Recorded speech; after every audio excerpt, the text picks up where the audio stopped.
Gnezdo nima narsa o'zi? Cobalt mashinalari 2012-2013 yildan ishlab chiqarilgan bo'lsa, o'sha vaqtgacha Gnezdo degan tushuncha ko'p ham yo'q edi.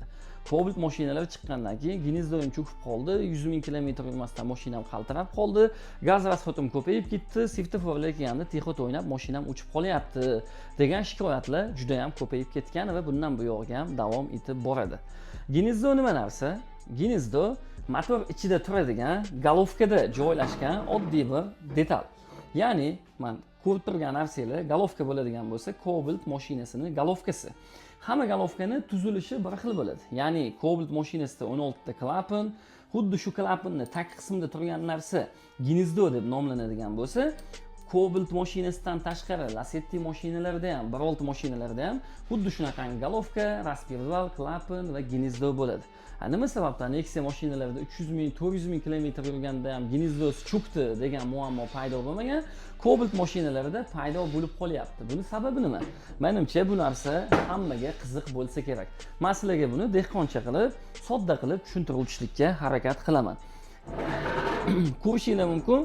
Portion, 4 ta portion bo'ladigan bo'lsa, 2 ta portion tepaga chiqqan paytda 2 ta portion pastga tushadi. To'g'rimi? To'g'ri.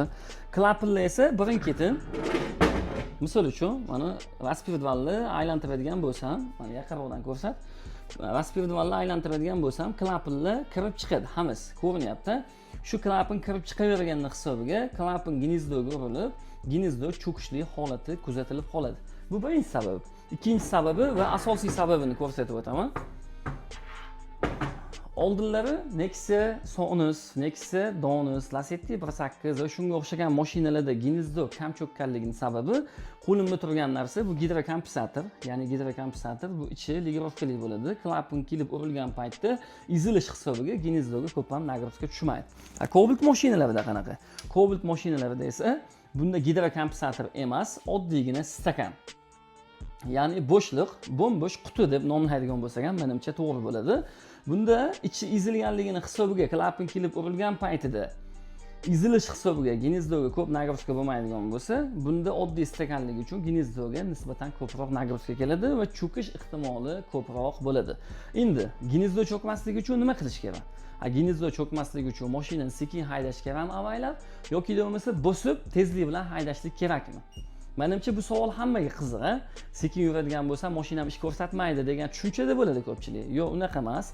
Gnezdo cho'kishligi, men o'zim 15 yillik tajribamdan kelib chiqib aytib olaymanki, asosiy yosh katta insonlarda kuzatiladi. Sababi yosh katta insonlar mashinani sekin haydaganligi uchun Gnezdo tez cho'kib qoladi. Tez yuradigan Schumacher kishilarda Gnezdo cho'kishligi kamdan kam holatlarda kuzatiladi yoki probegi uzoqroq. Ya'ni yosh katta insonlar 80 ming, 100 ming kilometrda olib keladigan bo'lsa, mashinani nagruzka bilan haydaydiganlar 150 ming kilometr atrofida ham olib kelishligi mumkin. Endi agar bordiyu siz mashinangizga sifatsiz benzin quyadigan bo'lsangiz, 10 ming yoki 20 ming kilometr yurmasdan klapan kuyib qolishligi mumkin. Ya'ni qo'limda turgan klapanni chekka tomonlari yemirilib qoladi. Bu narsa probeg tanlamaydi. Ya'ni sifatsiz benzin quydingiz, Porschening ustiga benzin tushdi va portlamaganligi hisobiga klapanga ziyon yetkazib, mashina qaltirab xuddi Gnezdo cho'kkandakka muammo yuzaga kelishligi mumkin. Buning uchun nima qilishlik kerak? Sifatli benzin quyib yurishlik kerak. Agar siz sifatsiz benzin quyadigan bo'lsangiz, muddatidan avval Gnezdo cho'kmasdan turib klapanga ham ziyon yetkazib qo'yishligingiz mumkin. Endi ustalar uchun foydali ma'lumot berib o'taman. Har bitta galovkani remont qilinayotgan paytda klapanni Gnezdoga moslab, sarochka qilib, pirtilga qilinadi va zazor qo'yiladi. 1.6larda, 1.8larda hech qanaqangi zazor qo'yilmaydi. Klapanni almashtirasiz, gidrokompensator o'zini o'zi ligirovka qiladi. Cobalt mashinalarida esa stakan bo'ladi, ichi razmerli bo'ladi. 16 dan boshlab 40 razmergacha bo'ladi. Xuddi shu stakanning razmeriga moslab, klapanni ustki qismidan chaqlab qo'yiladi. Ya'ni zazor qo'yiladi. Zazor qanaqa qilib qo'yiladi va necha razmerga qo'yiladi.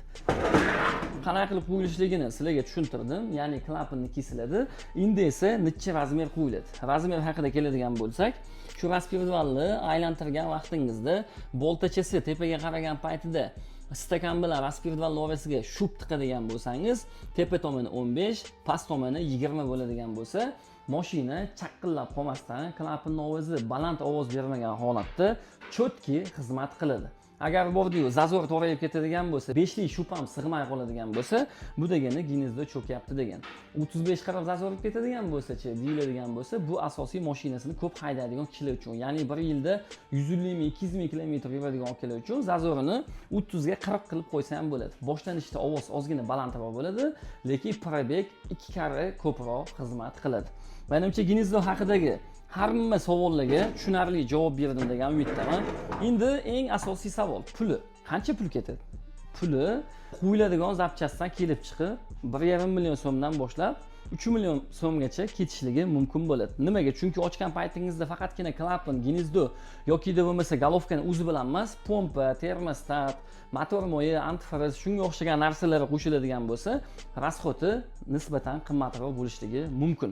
Shuning uchun ham ochmaguncha aniq summa aytib bo'lmaydi deb klientga tushuntiriladi. Gnezdo haqidagi hamma savollarga birin-ketin javob berdim degan umiddaman. Menimcha tushunarli bo'ldi. Ha, aytgancha, videoni boshdan beri ko'rib kelyapsiz. Bitta like bosib qo'ying, sababi siz uchun foydali bo'lgan ma'lumotlarni ochiqdan-ochiq, откровенный mashinangiz muddatidan oldin ish ko'rsatmasligi uchun to'la-to'kis ma'lumot berib boryapmiz. Motor House YouTube profilimizda mashinani motoriga aloqador bo'lgan barcha foydali ma'lumotlarni O'zbekiston bo'yicha hali hech kim ochiqchasiga bermagan ma'lumotlarni sizlarga berib borishlikda davom etamiz. Foydali ma'lumot berdim degan umiddaman. Kanalga obuna bo'lib qo'yasizlar. Shunaqangi foydali ma'lumotlarni o'tkazib olmaslik uchun bizni kuzatishda davom etinglar.